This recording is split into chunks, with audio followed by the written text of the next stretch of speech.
sera aidé sur le flanc gauche de Mathieu Dumont. Alors, bon match, mesdames et messieurs, c'est parti. Alors, à la mise en jeu, Olivier Hintz qui remporte. Réussit à faire dévier sur Graham qui résiste. Donc, belle mise en échec de Maxime Wilmer sans ton wicket. Tourigny s'amène. La passe à Wilmer. Le tir. Ça rate. Et là, c'est Maxime Ouimet qui va d'une grosse mise en échec envers Maxime Wilmer. Donc, ça mène en zone offensive. Passe à Légaré. Légaré essuie toute une mise en échec de Gabira qui fait sentir sa présence pour la première fois devant ses partisans à Sorel-Tracy. En zone neutre, c'est repris par les 3L. Donc, passe interceptée par Drolet. Drolet s'amène, le tir. Et le but! Wow! Quel jeu de Charles-Alexandre Drolet qui intercepte la passe de Maxime Saint-Cyr. Il va d'une feinte, rentre en zone neutre, passe à Benoît Morissette. Et là, c'est Elliott Lapierre qui avait bien lu le jeu et qui bloque Benoît Morissette. Et là, on se bouscule, on jette les gants du côté d'Elliott Lapierre contre André Benoît Morissette. Benoît Morissette qui n'a pas jeté les gants.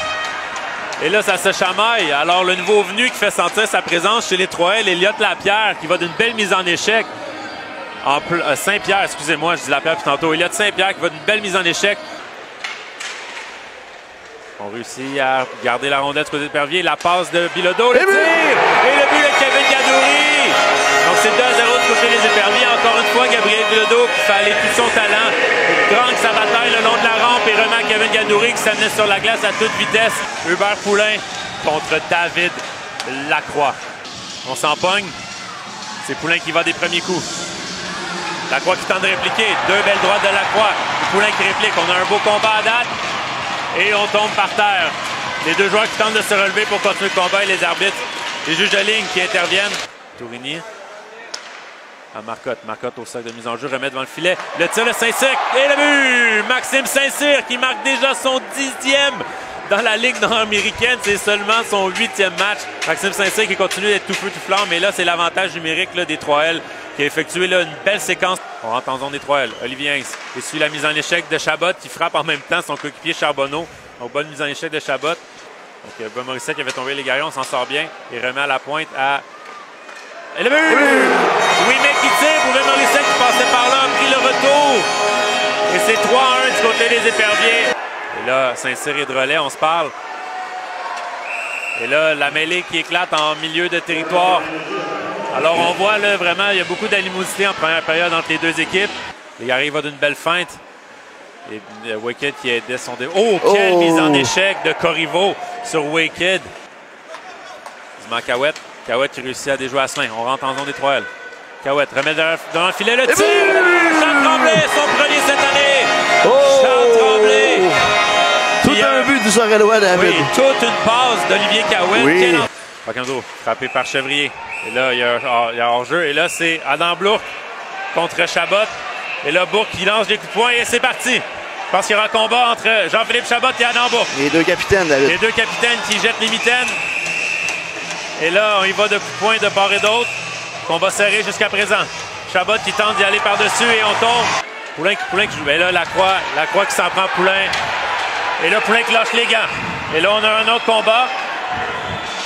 Et là, ça se frappe à qui mieux, là. Il y a beaucoup d'animosité entre les deux joueurs. On tombe, et là, ça se frappe quand même par terre. Et je peux comprendre là, Lacroix là, qui a mis beaucoup. Une belle opportunité de tirer. Et là, c'est Artie qui remet dans le filet. Les 3L qui réussissent à marquer. C'est Chevrier qui marque le but, je crois. Soit Chevrier ou Corriveau. Là, donc, la rondelle qui était libre devant le filet. Et les 3L là, qui réussissent à revenir dans le match. Donc, c'est 4-2. Et là, Gadouri s'amène contre Damour. Gadouri avec Brodeur qui l'appuie. Oh, ça touche le poteau. Du côté des îles de Christian Deschênes. Oui, là, c'est justement Drolet qui s'amène sur l'aile.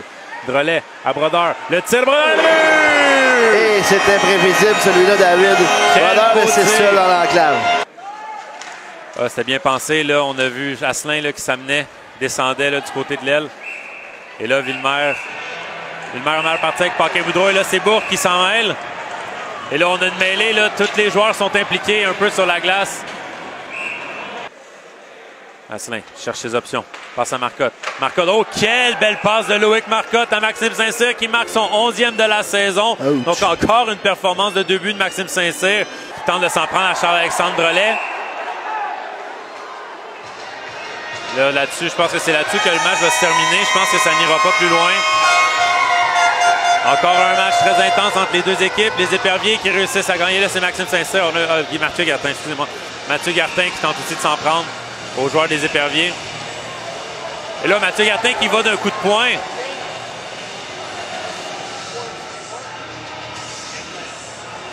Je pense que les esprits plus calmes vont prévaloir. C'est sûr que c'est une fin de semaine frustrante du côté de Rivière-du-Loup. On avait une belle avance de 5-1 hier qu'on a laissé filer pour finalement perdre 10-6. Et là, on s'en vient à se retracer cet après-midi. Et on perd une rencontre qui a été chaudement disputée 5-4.